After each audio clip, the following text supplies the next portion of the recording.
Hey there guys, Steven here, and today I'm going to talk about one heck of a game, Injustice: Gods Among Us. I've wanted this game for a while and for some unknown reason always avoided it. A good indication of a good game is the amount of time you invest in it during the first sitting. I bought this last Friday and invited my beer buddy for game night. We ended up playing Injustice for 7 straight hours. We're both comic book geeks, so it certainly helped, but I don't recall such attention to a licensed property in a fighting game before. I've played some excellent comic book video games this generation, the Arkham series, Web of Shadows, and even that Wolverine game based on the movie I found extremely fun. It's fair to say that comic book fans have been treated very well in recent years. Gods Among Us is another game you won't want to miss. The best feature is without a doubt the story mode. Never have I been this entertained by a storyline featured in a one-on-one fighter. Heck, this is better than 90% of the video games out there, including all genres. It felt like watching a kick-ass Justice League movie.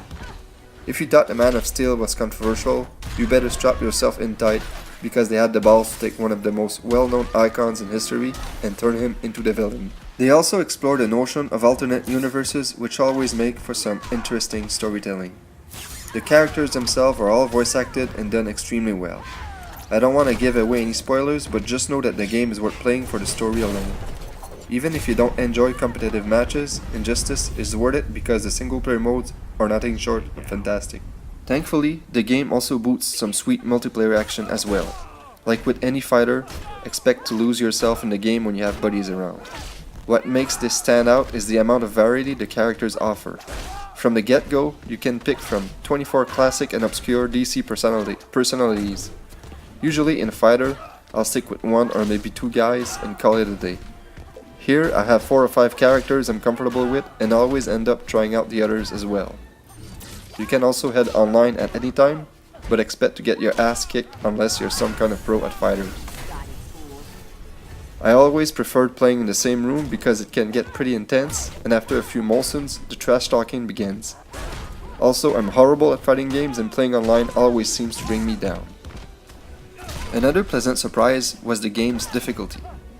No longer must noobs like me play on easy or super easy. Medium difficulty is actually pretty well balanced. You'll lose matches here and there, but you'll always have a fair chance and can get better the more you play. Plus, something I've noticed is that when you lose a match against the AI, the rematch will be slightly easier every time you retry. This is simply fantastic and something I'd wish more fighters would include.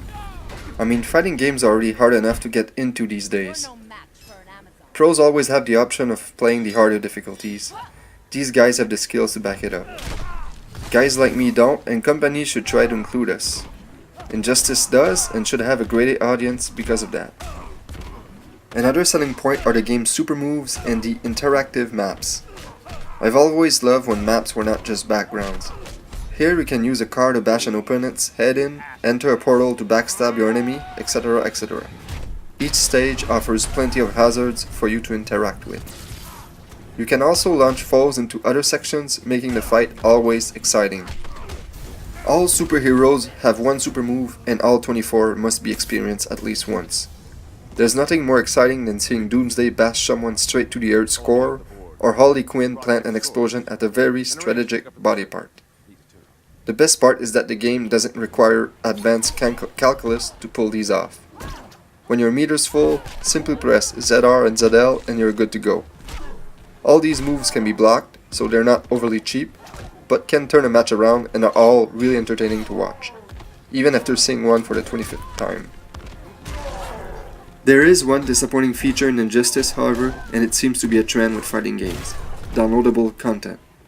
The game teases you with 4 open slots, but try as you might, there's no way to unlock them. I always found that unlocking characters gave fighting games tremendous replay value. Here, the only way to unlock them is to pay, and $5 per character is ridiculous. Still, when all is said and done, Injustice: Gods Among Us is simply incredible. It will end up in my top 10 games of 2013 and demands more attention. I just cannot stress how much fun it is to pop the game in, select an obscure character like Deathstroke, and go to town on the Joker. Just picture yourself with another DC nerd recreating the epic fight between Superman and Doomsday in the classic Death of Superman arc. There's so much to do in this game that you can expect Injustice to be your go-to title every time you have friends around. Add the fantastic story to the mix and you have a game that everyone should experience. Well, there you have it, folks. Injustice: Gods Among Us should be in your collection. For the full written review, be sure to check out projectsui.com. Thanks for watching and stay tuned for more videos.